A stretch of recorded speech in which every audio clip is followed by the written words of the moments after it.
Bismillahirrahmanirrahim. Assalamu alaikum to all my dear students. Welcome to Commerce World by Sir Faruquddin. और topic हमारा continue है। आज बहुत जल्दी जल्दी आप लोगों के लिए वीडियोस अपलोड कर रहा हूँ सिर्फ इस वजह से ताकि आप एग्जाम से पहले जितना भी मैक्सिमम तैयारी है वो आप लोग कर सकें। इससे पहले 4 चैप्टर तकरीबन कंप्लीट अपलोड हुए हैं। Formation, division of profit and loss, retirement, liquidation, उसकी एक एक चीज कर चुका हूँ। एडमिशन का अभी लेक्चर पूरा नहीं हुआ है, एडमिशन के अभी कुछ टॉपिक्स बाकी हैं। मैंने आई गेस उसके सिर्फ 3 ही लेसन किए थे, तो वो भी आपको इंशाल्लाह एक आध दिन के अंदर उसके जो बाकी टॉपिक्स हैं वो भी आपको मिल जाएंगे। आज मेरी पूरी कोशिश है कि मैं issuance of shares and debentures को जो है वो रैप अप कर दूं, माइंड अप कर दूं। तो इसीलिए साथ साथ जो है वो वीडियो बना भी रहा हूं और उसके साथ साथ जो है वो इसको अपलोड भी कर रहा हूँ। और इसी तरीके से बहुत से स्टूडेंट स्टैटिस्टिक्स के हवाले से ही बात कर रहे हैं कि उसके भी जो प्रोबेबिलिटी क्वेश्चन है वो भी करा दें, तो वो भी मैं इंशाल्लाह इस पे भी काम जो है वो स्टार्ट कर दूंगा एक आध दिन के अंदर। तो आपको प्रोबेबिलिटी के भी जो इम्पोर्टेंट टॉपिक्स हैं वो भी आपको इंशाल्लाह इस वीडियो के लेक्चर्स में आपको इस चैनल के ऊपर जो है मेरे मिल जाएंगे। तो जनाब शुरू करते हैं आप अपना टॉपिक आज का। और आज का जो टॉपिक है दैट इज लेसन नंबर 4, ये है subsequent public offer. Subsequent public offer क्या होती है और किस तरह से हम इस पे काम करते हैं, ये बेसिकली मैं आपको इस टॉपिक के अंदर समझाऊंगा। और ये बहुत ही इंपॉर्टेंट टॉपिक है और इसका जो समझ लें कि जो बेस बनाई थी वो मैंने लेसन नंबर 3 में बनाई थी कि मार्केट वैल्यू कैसे निकालते हैं। मार्केट वैल्यू आपको याद है होनी चाहिए कि मार्केट वैल्यू हमारे पास 3 तरह की होती है। पार जो कि 10 है, पार से ऊपर अगर आप चले जाएंगे तो प्रीमियम, और अगर आप पार से नीचे आ जाएंगे तो वो डिस्काउंट वैल्यू होती है। So let's start. पहले हम थोड़ा सा प्रीमियम प्राइस को डिस्कस कर लेते हैं। प्रीमियम प्राइस क्या होती है और कैसे ट्रीट की जाती है। After the IPO every time company issues share to the public is on market price. ठीक है, आईपीओ के बाद जब कभी भी अगली बार कंपनी कोई शेयर इशू करती है तो वो मार्केट प्राइस पे करती है। दूसरे लफ्जों में कि आपके जो शेयर्स होते हैं वो मार्केट वाइज होते हैं, वो मार्केट प्राइस पे जो होते हैं वो ट्रांसफर हो रहे होते हैं rather than the par value. So if the current market price of a share is ₹12, suppose के लेते हैं कि इस वक्त जो मार्केट प्राइस चल रही है वो 12 रुपए चल रही है, that means the company is earning a capital profit of 2 on each share। इसका मतलब ये हुआ कि कंपनी को हर शेयर के सेल के ऊपर 2 रुपए का जो है वो कैपिटल प्रॉफिट हो रहा है। अब याद रखिएगा यहाँ पे जो वर्ड यूज हो रहा है that is very important, capital profit. Capital profit ऐसे प्रॉफिट्स होते हैं जो कि इनकम स्टेटमेंट में नहीं जाते, ये डायरेक्ट आपकी बैलेंस शीट में जाते हैं। एक आपकी जो होते हैं वो रेवेन्यू प्रॉफिट्स होते हैं, एक आपकी जो इनकम होती है वो बेसिकली होते हैं प्रॉफिट का हिस्सा होते हैं, वो आपका इनकम स्टेटमेंट आइटम होता है क्योंकि आप उसको पैसों को बिजनेस के ऑपरेशन से हासिल कर रहे होते हैं। लेकिन ये वाला जो प्रॉफिट आ रहा है 10 वाला शेयर जो आप 12 में बेचकर 2 रुपए का प्रॉफिट कमा रहे हैं, ये हमारा रेवेन्यू नहीं है, ये हमारा रेवेन्यू इनकम नहीं है, ये हमारा कैपिटल प्रॉफिट है जो कि शेयर्स की जिसके ऊपर आ रहा है। बट डेफिनेटली ये हमारे पास जो जाएगा वो आपकी बैलेंस शीट आइटम में जाएगा। The capital profit is classified as share premium, और जो कैपिटल के ऊपर जो प्रॉफिट हो रहा होता है उसको हम as a share premium record करते हैं। जो प्रीमियम वैल्यू होती है उसको हम as a share premium record करते हैं and recorded as a capital income for the company on the credit side. और इसको जब हम रिकॉर्ड कर रहे होते हैं जर्नल के अंदर, तो क्योंकि ऑब्वियसली ये प्रॉफिट है, इनकम है हमारी, तो हम इसको as a rule credit side पे ही जो है वो रिकॉर्ड करते हैं as increase in income. Since it is a capital profit या equity profit, not an operating profit, so it goes directly into balance sheet rather than the income statement। तो ये बात ध्यान में रखनी है कि ये हमारा इनकम स्टेटमेंट का जो होता है वो प्रॉफिट नहीं होता, ये डायरेक्टली हमारे जो है वो बैलेंस शीट में जाता है। इसी का अपोजिट है share discount. After the every IPO, every time companies issues share to public is on market price rather than the par value. So the current market price of the share is ₹9। अब 12 से कम होकर 9 पर आ गई है या 10 से कम होकर 9 पर आ गई है। That means the company is sustaining a capital loss of ₹1 on each share। इसका मतलब ये हुआ कि कंपनी के हर शेयर के ऊपर 1 रुपए का जो है वो लॉस हो रहा है। The capital loss is classified as share discount। जो कैपिटल लॉस होता है उसको हम as a share discount treat करते हैं and recorded as a capital loss for the company on the debit side. और अब ये क्योंकि शेयर प्रीमियम हमारी इनकम थी तो वो क्रेडिट साइड पर रिकॉर्ड हो रही थी, अब क्योंकि ये लॉस है तो ये ऑटोमेटिकली डेबिट साइड पर रिकॉर्ड होगा। Since it is a capital loss और equity loss, not an operating loss, so it goes directly into the balance sheet rather than the income statement. तो ये कैपिटल लॉस होता है तो directly जाके ये शेयर कैपिटल की अमाउंट से माइनस हो जाता है, प्रीमियम होता है तो उसको ऐड कर देते हैं, डिस्काउंट होता है तो उसको माइनस कर देते हैं। और इसी तरह से जब ये आंसर आता है शेयर कैपिटल में प्रीमियम को ऐड करके और डिस्काउंट को लेस करके, तो इसको जो है वो पेड अप कैपिटल कहा जाता है। आगे जाके एक सवाल के अंदर इसको हम कॉन्सेप्ट को यूज करेंगे कि पेड अप कैपिटल कैसे निकाला जाता है। तो पेड अप कैपिटल निकालने का तरीका बड़ा आसान सा है, शेयर कैपिटल में शेयर प्रीमियम की वैल्यू ऐड कर देते हैं और शेयर डिस्काउंट की वैल्यू लेस कर देते हैं। अच्छा जी, अब हम कुछ एग्जांपल्स करते हैं। It's a very important topic कि कुछ एग्जांपल्स कराता हूं आपको कि कैसे मार्केट प्राइस को जो है वो रिकॉर्ड किया जाता है। अगर आपने ये 3-4 एंट्री समझ ली तो समझ लें आपका 80% ऑफ द चैप्टर जो है वो आपका कंप्लीट हो जाएगा। फिर तो आपको सिर्फ उसकी प्रैक्टिस ही करवानी है मुझे ज्यादा से ज्यादा। बट द मेजर जो आपकी 4-5 एग्जांपल्स अभी आने वाली हैं, इनको आपने बहुत अच्छी तरह से एक एक चीज को आपने जो है वो खोल खोल के समझना है। और मैं आपको इसको बहुत स्लो लेके चलूंगा ताकि आपको हर चीज को जो है वो प्रॉपर तरीके से हो। और अगर ये लेक्चर आपको क्लियर हो गया तो आगे के लेक्चर्स में इंशाल्लाह आपको कोई इशू नहीं होगा और आप बड़ी आसानी से इस चैप्टर के ऊपर जो है वो मुकम्मल ग्रिप बना लेंगे। तो एक एग्जांपल करते हैं कि सपोज कर लें जनाब ABC company issued 5000 shares of ₹10 each eight ₹12 for cash. ठीक है जी। अब इसमें आपने देखना है जनाब कि हमारी कंपनी ने कितने शेयर इशू किए और हर शेयर की पार वैल्यू क्या थी और हर शेयर की मार्केट वैल्यू क्या थी। एक मिनट में जरा इसमें पॉइंटर ओपन कर लूं। यस, ना हमने इशू किए हैं 5000 शेयर्स, हर शेयर की जो पार वैल्यू है वो 10 रुपए। अच्छा, एक बात ध्यान में रखिएगा कि 10 रुपए सिर्फ एक रेफरेंस पॉइंट होता है। इसमें आपको ये बताता है कि जो हर शेयर की वैल्यू है वो 10 रुपए वाला शेयर हमने दिया है। असल जो कहानी होती है वो ये होती है कि 10 वाला शेयर हमने दिया कितने में।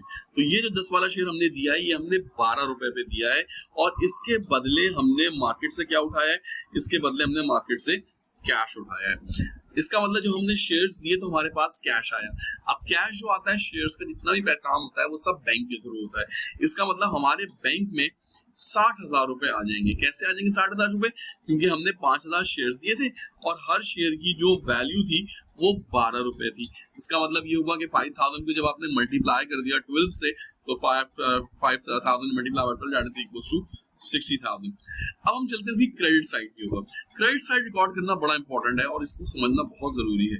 अब आप क्रेडिट साइड पे रिकॉर्ड करने के लिए क्या करेंगे कि आप इस 12 रुपए के 2 टुकड़े कर देंगे।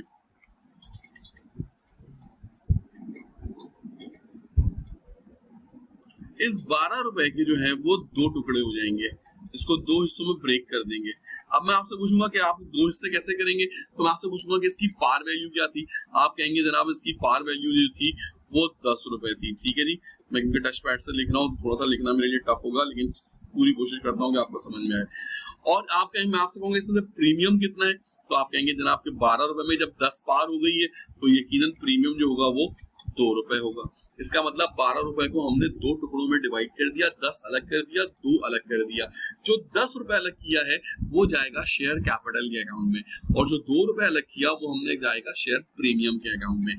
हमने टोटल कितने शेयर इशू किए थे? हमने इशू किए थे 5,000 शेयर। हर शेयर पे कितने का प्रीमियम? 2 रुपए का प्रीमियम। तो 5,000 शेयर 2 रुपए का प्रीमियम, 5,000 मल्टीप्लाई बाय 2, तो प्रीमियम की वैल्यू हो गई 10,000। अच्छा जी, अब आप कहेंगे कि अब रह गए 10 रुपए। 10 रुपए जो जाएंगे वो जाएंगे शेयर कैपिटल यानी इन्वेस्टमेंट के अकाउंट में। इन्वेस्टमेंट के अकाउंट, जो शेयर कैपिटल का अकाउंट होता है, ये हमेशा पार वैल्यू से बनता है क्योंकि ये हमारा इक्विटी अमाउंट होती है कि हमने टोटल कितने के शेयर्स दिए हैं। हमने टोटल शेयर्स दिए हैं 50,000 के, लेकिन पैसे उठाए 60,000 रुपए। इसका मतलब 10,000 रुपए का हमको इसके ऊपर कैपिटल प्रॉफिट हो गया। ये कैपिटल प्रॉफिट जाके आगे जाके शेयर कैपिटल के अकाउंट में ऐड हो जाता है, लेकिन उसको अलग से दिखाना पड़ता है क्योंकि इसके आगे जब हम स्टॉक डिविडेंड वगैरह देंगे तो उसको फिर हम इसमें इस्तेमाल करते हैं। तो शेयर प्रीमियम हो गया 10,000, शेयर कैपिटल हो गया आपका 50,000। तो हमें सिर्फ 2 चीजों को रिकॉर्ड करना है, सिर्फ 2 चीजों को ध्यान में रखिएगा। एक हमने रिकॉर्ड करना है नंबर ऑफ शेयर्स और दूसरे हमने रिकॉर्ड करना है शेयर की market value. Simple number of shares को मार्केट वैल्यू से डिवाइड कर मल्टीप्लाई करते रहेंगे, पूरी ट्रांजैक्शंस खुद ब खुद आपके सामने सॉल्व होती रहेंगी। 2 बातें ध्यान में रखनी है, फिर से दोबारा बता दूं कि नंबर ऑफ शेयर्स को मल्टीप्लाई करना है मार्केट वैल्यू से। दूसरी बात कि जब भी आपको मार्केट वैल्यू 10 से ज्यादा मिलेगी तो प्रीमियम रिकॉर्ड करना है, 10 से कम मिलेगी तो डिस्काउंट रिकॉर्ड करना है। प्रीमियम रिकॉर्ड होगा क्रेडिट साइड पे, डिस्काउंट रिकॉर्ड होगा डेबिट साइड पे। तीसरी बात, शेयर कैपिटल हमेशा 10 रुपए से बनाना है। शेयर कैपिटल को अगर आपने ये बात ध्यान में रख ली कि 10 रुपए से ही बनेगा एंट्री को रिकॉर्ड करना कोई मसला नहीं होगा। आइए आपको एक और एग्जांपल समझाता हूँ। कंपनी परचेज फर्नीचर, फर्नीचर खरीदा हमने कितने का, 3000 शेयर्स दिए उसके बदले, और उसके लिए हमने 15 रुपए का जो है वो हमने शेयर इशू किया। अब इसके लिए मैंने आपकी और मजीद आसानी के लिए एक फॉर्मूला बना दिया है, ठीक है जी। तो हालांकि फॉर्मूला वो किसी बुक में नहीं मिलेगा, लेकिन just for your sake of convenience कि आपको याद रहे कि ये फॉर्मूला अगर आपके जहन में रहेगा तो आप बड़ी आसानी से चीजों को फॉलो कर लेंगे। कॉस्ट ऑफ एसेट को is equals to market value multiply by number of shares. तीन वेरिएबल हैं, एसेट की कॉस्ट, मार्केट वैल्यू और नंबर ऑफ शेयर्स। अगर आपसे कहूँ इन तीन में से दो वेरिएबल कौन कौन से यूज, तो आप कहेंगे जनाब के 3000 शेयर और हर शेयर की मार्केट वैल्यू 15 रुपए। तो मैं बड़ी आसानी से यहाँ कॉस्ट ऑफ फर्नीचर निकाल सकता हूँ। कॉस्ट ऑफ फर्नीचर कैसे निकल आई, मार्केट वैल्यू थी आपके पास 15 रुपए और नंबर ऑफ शेयर्स जो आपने इशू किए थे वो आपने 3000 किए थे, मल्टीप्लाई किया, फर्नीचर की कॉस्ट आ गई 45,000 रुपए। 45,000 का फर्नीचर है। अब आपने इसको रिकॉर्ड करना है। फर्नीचर हमारा एसेट है, एसेट हमेशा डेबिट साइड पे रिकॉर्ड होते हैं। फर्नीचर को हमने डेबिट कर दिया, 3000 multiply by 15 that is equals to 45,000। अब चलते हैं क्रेडिट साइड के ऊपर। क्रेडिट साइड का रूल क्या लिखिएगा, 15 रुपए के दो टुकड़े हो जाएंगे, 10 अलग हो जाएगा, 5 अलग हो जाएगा। जो 5 अलग होगा वो जाएगा शेयर प्रीमियम के अकाउंट में। 3000 शेयर, हर शेयर के ऊपर 5 रुपए का प्रीमियम, अमाउंट आ जाएगी 15,000। अब 5 रुपए के बाद चलते हैं दूसरी तरफ 10 रुपए की तरफ। 10 रुपए हमारा कैपिटल अमाउंट होता है, तो शेयर कैपिटल हो जाएगा 3000 शेयर, हर शेयर रुपए पे 10 रुपए का आपकी par value, that is equals to 30,000। खुद ब खुद एंट्री जो है वो बैलेंस होना शुरू हो जाएगी। कोई इसके अंदर साइंस नहीं है, कोई इसके अंदर जो है वो समझने की बात नहीं है। एसेट को डेबिट करना है, प्रीमियम और कैपिटल को क्रेडिट करना है। Let's take another example. Equipment खरीदा 64,000 का और उसके अगेंस्ट शेयर इशू किए जिसकी मार्केट प्राइस चल रही थी 16 रुपए। अब अगर मैं आपसे कहूँ फॉर्मूला क्या है, तो आप कहेंगे फॉर्मूला वही अपना पुराना वाला, कॉस्ट ऑफ इक्विपमेंट बराबर होगी market value of share multiply by number of share issued. अब मैं आपसे कहूंगा कि बताइए इन तीन में से कौन से दो वेरिएबल गिवन है, तो आप कहेंगे कि इक्विपमेंट की कॉस्ट गिवन है 64,000, मार्केट वैल्यू गिवन है 16 रुपए। जो चीज नहीं पता वो है number of shares. Number of shares निकालने का तरीका बड़ा आसान सा, 16 यहाँ पर मल्टीप्लाई हो रहा है, उधर जाके इसको डिवाइड कर देंगे। नंबर ऑफ शेयर इशूड बराबर हो जाएंगे 64,000 डिवाइडेड बाय 16, आंसर आ जाएगा 4000। आपको दो चीजें मिल गई, नंबर ऑफ शेयर भी मिल गया, मार्केट वैल्यू मिल गई। सिंपल मल्टीप्लाई करके आंसर निकालते हैं। क्या खरीदा हमने, हमने खरीदा इक्विपमेंट, 4000 एक शेयर इशू किए, 16 रुपए पर शेयर के हिसाब से 64,000 रुपए का शेयर आ गया। फिर उसके बाद प्रीमियम बनाया, 4000 शेयर, 6 रुपए का प्रीमियम 24,000। फिर उसके बाद कैपिटल बनाया, 4000 share multiply by 10 that is equals to 40,000। तो देखिए खुद ब खुद ट्रांजैक्शंस को जो है वो आपने बैलेंस करना शुरू कर देना है, और इट्स वेरी सिंपल। इस वीडियो को एक दफा रिवाइंड करके दोबारा देखिएगा, और इन सारी एंट्रीज को बनाने से पहले जहां पे मैं इसके एग्जांपल दे रहा हूँ वहां से रोककर पहले खुद बनाइएगा और फिर अपने आंसर्स को वेरीफाई करिएगा। लास्ट एंट्री करते हैं। लैंड परचेज की है 1 लाख रुपए की और इश्यू शेयर किए हैं 9,000, हर शेयर दिया है 10 रुपए का। 10 रुपए जो है मैंने आपसे पहले भी कहा था कि 10 रुपए मार्केट वैल्यू नहीं है, 10 रुपए पार वैल्यू है। इसका कोई काम नहीं है, ये सिर्फ एक रेफरेंस पॉइंट होता है। इसका मतलब हम आंख बंद करके अपना फॉर्मूला लगाएंगे, cost of land is equal to market value multiply by number of shares. क्या क्या दिया हुआ है, लैंड की कॉस्ट दी हुई है, नंबर ऑफ शेयर्स दिए हुए हैं, मार्केट वैल्यू नहीं दी हुई। निकाल लेते हैं मार्केट वैल्यू। 1 लाख लैंड की कॉस्ट है, मार्केट वैल्यू नहीं पता, 9,000 शेयर है, डिवाइड करेंगे आंसर आएगा 11.11। अब 11.11 को अक्सर स्टूडेंट कंफ्यूज जाते हैं कि सर कैसे करें, ये तो राउंड ऑफ ही नहीं हो रहा है। अब आपको तरीका बताते हैं राउंड ऑफ करने का, बड़ा आसान सा। सबसे पहले तो आपने इक्विपमेंट ले लिया, 9,000 शेयर मल्टीप्लाई बाय 11.1111। अगर आप ना भी लिखें, डायरेक्ट 1 लाख भी लिख दें तब भी कोई इशू नहीं है। अब हमने क्या करना है, हमने पहले प्रीमियम रिकॉर्ड करना है। 11 रुपए 11 पैसे के अंदर ऑब्वियसली सी बात है 1 रुपए 11 पैसे जो है वो 10 से ऊपर है, तो वो प्रीमियम है। 9,000 को मल्टीप्लाई कर दिया 1.111 से, जितना ज्यादा 1 लिखेंगे उतना ज्यादा आंसर क्लोज हो जाएगा। ना भी लिखें तो कोई इश्यू नहीं है। और फिर उसके बाद 9,000 को मल्टीप्लाई कर दिया 10 से, जो उसकी पार वैल्यू थी दैट इज इक्वल्स टू 90,000। तो देखिए किस तरह से आपने आसानी से इन चारों केसेस को सॉल्व कर लिया। लास्ट एग्जांपल करते हैं। कभी कभी ये सवाल आपके पास आता है, बल्कि हर दफा ही आता है, हर साल ही आता है कि प्रोमोटर्स को शेयर इशू किए। प्रोमोटर्स को जब शेयर इशू करते हैं तो उसके लिए जब टाइटल यूज करते हैं, that is called preliminary expense. Promoters company के वो लोग होते हैं जो कंपनी के इनिशियल डायरेक्टर्स होते हैं, इनिशियल इंश्योरर्स होते हैं, इंजीनियर लॉयर होते हैं। ये वो लोग होते हैं जिन्होंने कंपनी में पहली दफा इन्वेस्टमेंट की होती है, उस वक्त जब कंपनी का वजूद भी नहीं होता। तो नॉर्मली